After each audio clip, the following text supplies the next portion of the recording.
Okay, so relationships become more personal over time, and so does the language in them. Uh, Personal speech feels warm, it feels inviting. Impersonal speech feels cold. So, we try to push towards personal speech, especially that's a feature of American culture.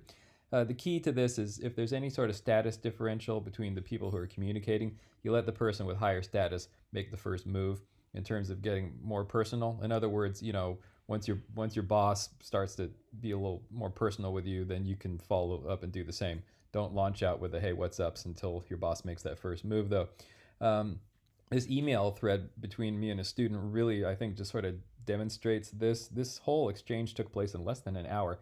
And look how much the language changes from this first message to the end, where it's like we might as well be texting each other. We're not even like capitalizing and punctuating our messages at this point. But that's just one example of kind of precise language features that are changing. When you look at this first message from the student, it demonstrates three language features that are really typical of impersonal language. One, you see passive voice.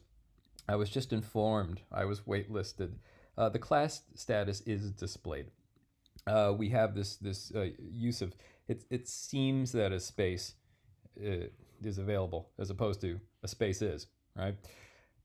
We also see use of modal verbs that you might not in more personal language. The problem might have occurred, right? When you look at the later messages, it really demonstrates things that are typical of personal speech. We get contractions, right? Notice how we went from I will to I'll. See that shift there?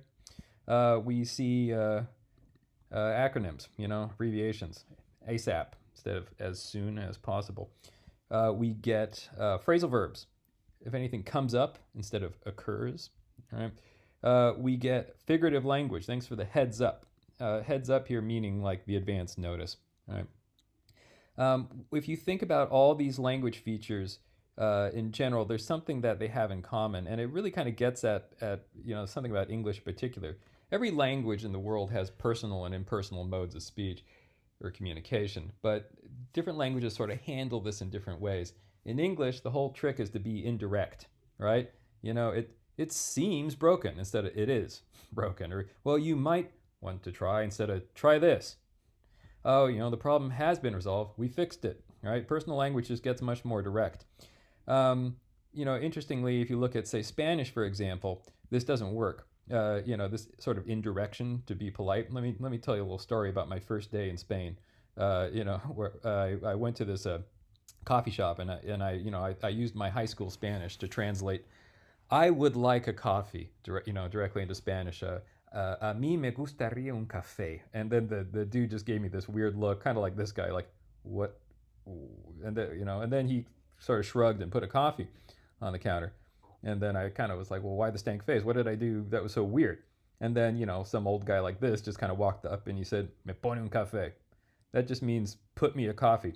But he used this form of you. There's two different ways to say you in Spanish. You got tú, which is like personal, and you got usted, which is, kind of the impersonal way to do it. And that's the whole thing. You can just say, give me a coffee. But if you do it with the right form of you, then you're still being appropriately polite and impersonal. All right. So I guess the takeaway here is that we always just sort of have to think about context and mode, especially when it comes to our word choice.